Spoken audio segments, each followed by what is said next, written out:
ආයිබෝනට මම රොෂාන් නාඩයක්කාර අද ඉඳලා මම තීරණය කරා YouTube channel එකක මේ ප්‍රසංග කලාව සම්බන්ධයෙන් ඔබව දැනුවත් කරන්න මේ මගේ YouTube channel එක රොෂාන් නාඩයක්කාර YouTube channel එකේ සම්බන්ධ මම ආරාධනා කරනවා ඔබට එකතු වෙන්න ප්‍රසංග කලාව පිළිබඳව දක්වනවා නම් ඔබ ප්‍රසංග බලන්න යනවා නම් ඔබ සංගීත ප්‍රසංග බැලීම ඊළඟ ඔබ සංගීත ප්‍රසංගයක් සංවිධානය කරන්න බලාපොරොත්තු වෙන සිටිනවා නම් ඒ හැම දෙයක්ම ඔබට නිවැරදිව දැනගන්න ඔබට අවශ්‍ය දැනුම ලබා ගන්න පුළුවන් නාලිකාවක් රොෂාන් නාඩයක්කාර නමින් මේ YouTube channel එක සමග එකතු වෙන්න මම ආරාධනා කරනවා ඔබ subscribe කරන්න අද ඉඳලා සෑම සතියකටම දවසක් හෝ දෙකක් මම ඔබ දැනුවත් කිරීම සඳහා මේ වගේ වැඩසටහනක් අරගෙන එන්න බලාපොරොත්තු වෙනවා.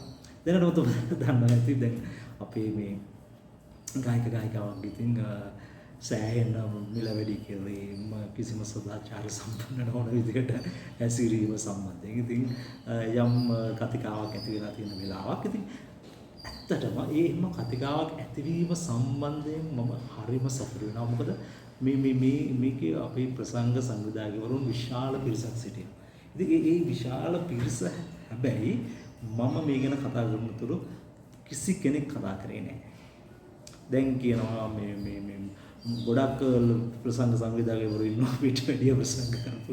ඒක ප්‍රශ්නයක් නෑ. කිසිම ප්‍රශ්නයක් නෑ. ඕනම කෙනෙකුට අවස්ථාවක් තියෙනවා තමන්ගේ අදහස් දක්වන්න.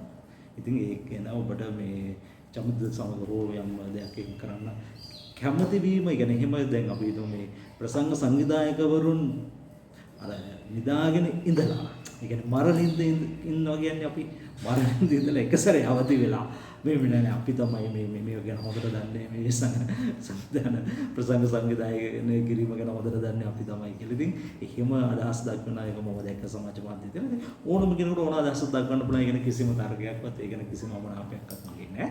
එහෙම කිසිම ප්‍රශ්නයක් නෑ. ඕනම කෙනෙකුට විවෘතයි ඕනම විදියකට තමන්ගේ අදහස් දක්වන්න පුළුවන්. ඒ කියන්නේ කිසිම මම ඕනම කෙනෙකුට ඒ අදහස් දක්වන්න ඉඩ දෙනවා. ඔබට පුළුවන් යටින් කමෙන්ට් එකක් දාන්න මේ ප්‍රසංග කලාව පිළිබඳව මම මේ කරන්න යන වැඩසටහන ගැන ඔබ මොනවා හරි අදහසක් තියෙනවා ඒකත් ඔබට දාන්න පුළුවන්. එතකොට ඒ සියලු දේම ඔබට මම අවකාශය දීලා තියෙනවා. ඔබේ අදහස් වලට ඉඩක් ලබා දෙන්න. ඒ වගේම ඔබට පුළුවන් මාත් එක්ක මේ වගේ මගේ YouTube නාලිකාව හා එකතු වෙලා සමාජය දැනුවත් කරන්න මොකද්ද මේ ප්‍රසංග කලාව කියලා වෙන්නේ. ඒ හැම දෙයක් ගැනම දැනගන්න එකතු වෙන්න රොෂාන් නාඩයක්කාර YouTube නාලිකාව සමග. හරි. දැන් මේ YouTube නාලිකාව පටන් ගැනීම මොකටද අරමුණ කියලා සම පැහැදිලි කිරීමක් කරන්න. දැන් අපේ ගොඩක් අය ඉන්නවා කියන්නේ ගොඩක් ප්‍රසංගයක් බලලා ඒ ප්‍රසංගය දැකලා ඊට පස්සේ ප්‍රසංගයක් සංවිධානය කරන්න හිතන. ඒ කියන්නේ ඒ වගේ හිතන පිරිසක් ඉන්නවා. ඉතින් ඒ පිරිසට යම් දැනුමක් ලබා දීම හොඳයි කියලා මට හිතෙනවා. මොකද මම දැකලා තියෙනවා ඒ වගේ කිසිම කියන්නේ ප්‍රසංග සංවිධානය පිළිබඳ අවබෝධයක් නැතුව මේ ප්‍රසංග සංවිධානය කරන්න ඇවිල්ලා මට කතා කරපු ගොඩාක් පිරිසක් හිටියා. ඇත්තටම හරිම කනගාටුයි හරිම ඛේදනීය තත්ත්වයක් මේක. මොකද පොඩි ගාණක් නෙමෙයි ඔබ හිතනවා ලක්ෂ අද කාලේ ලක්ෂ මොනවා වුණත් ලක්ෂ 40ක් 50ක් කියන්නේ සෑහෙන මුදල් ප්‍රමාණයක්. ඉතින් මේ මුදල් වල වටිනාකමක් තියෙනවා මොනවා වුණත්. ඉතින් ඒ හැම මේ අති විශාල මුදල් ප්‍රමාණයක් නිකරුණේ නාස්ති කරගෙන. ඉතින් මට ඇත්තටම හරිම කනගාටුයි මේ තත්ත්වය පිළිබඳව.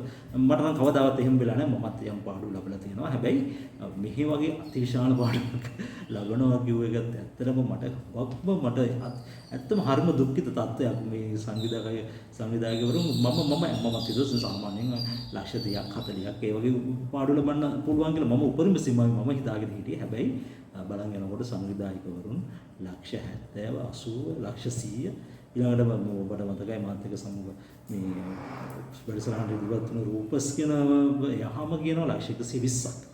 ඉතින් ලක්ෂ 120ක් කියන්නේ අද කාලේ මම දන්නේ Tamanට කියලා නිවසක් මේ හදා ගන්න පුළුවන් හොඳ නාගරිකව හොඳ නිවසක් හදා ගන්න පුළුවන් මුදල් ලක්ෂ 120ක් කියන්නේ. ඉතින් ඒ වගේ මුදලක් නිකරුණේ නාස්ති කරගෙන ඉතින් මේක ඉතාමත්ම ඛේදනීය තත්ත්වයක්. මේ තත්ත්වය නැති කරගන්න මම තීරණය කරා මේ තත්ත්වයෙන් මුදව ගන්න අපේ සංවිධායකවරුන් ඒ කියන්නේ ඉදිරියට ප්‍රසංග කරන්න ඉන්නවා නම් සංවිධායකවරුන් දැනුවත් කිරීම සඳහා මම මේ වැඩසටහන වෙලා ඉදිරියට දිගටම හැම සතියකම මම සතියකට දෙපාරක් වගේ මම ඔයගොල්ලෝව දැනුවත් කරන්න මේ වැඩසටහන මේ YouTube නාලිකාවෙන් ඔයගොල්ලෝ දැනුවත් කරන්න මම කරගෙන යනවා. ඉතින් ඔබේ අදහස් මට හරියටම වටිනවා. ඔබේ අදහස් මට කමෙන්ට් එකකින් දාන්න පුළුවන්.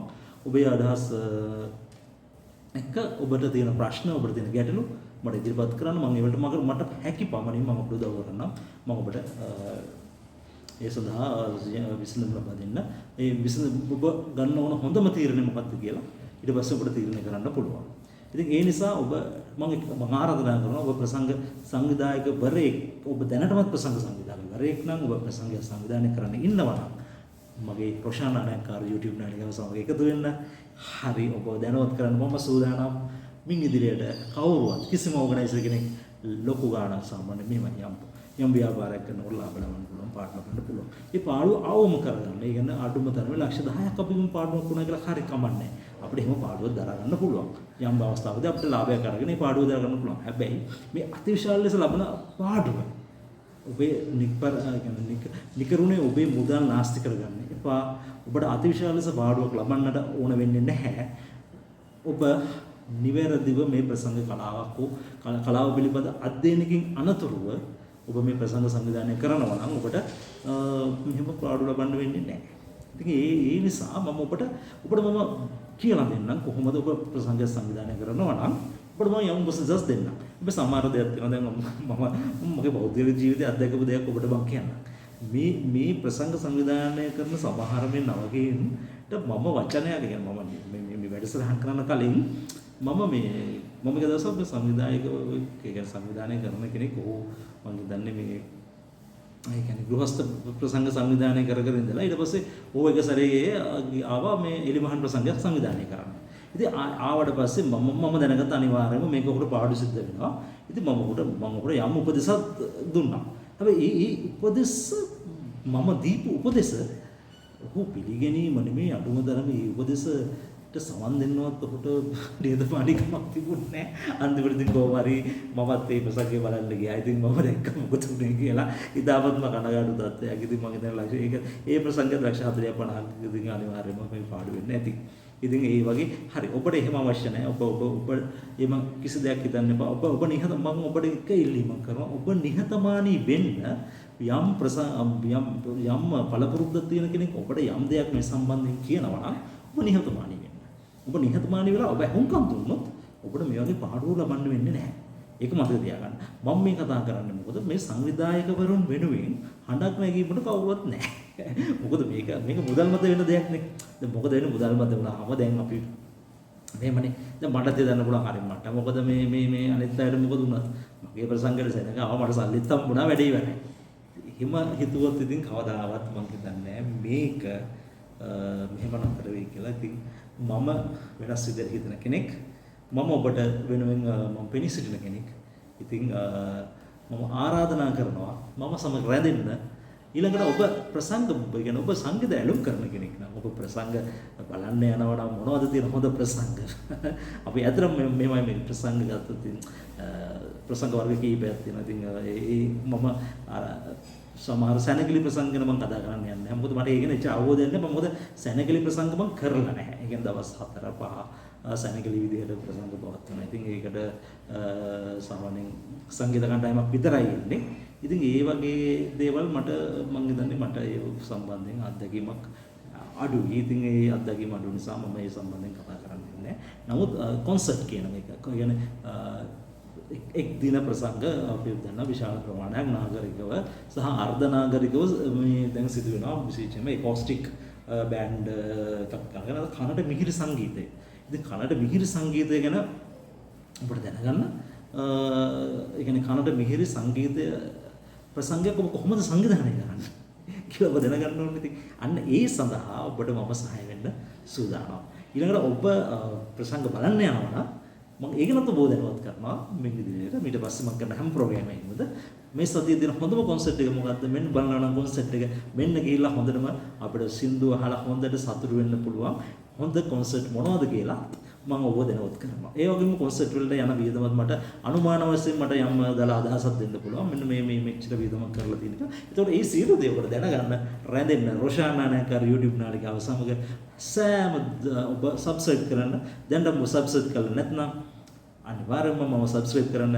ඔබට හුඟක් දේවල් දැනගන්න ප්‍රසංග කලාවේ සැඟවුණු සියලු තොරතුරු දැනගන්න රොෂානා නායකර ඉදිරියේදීත් මේ වගේ වැඩසටහනකින් හම්බෙමු. එහෙනම් හැමෝටම ආයිබෝන්.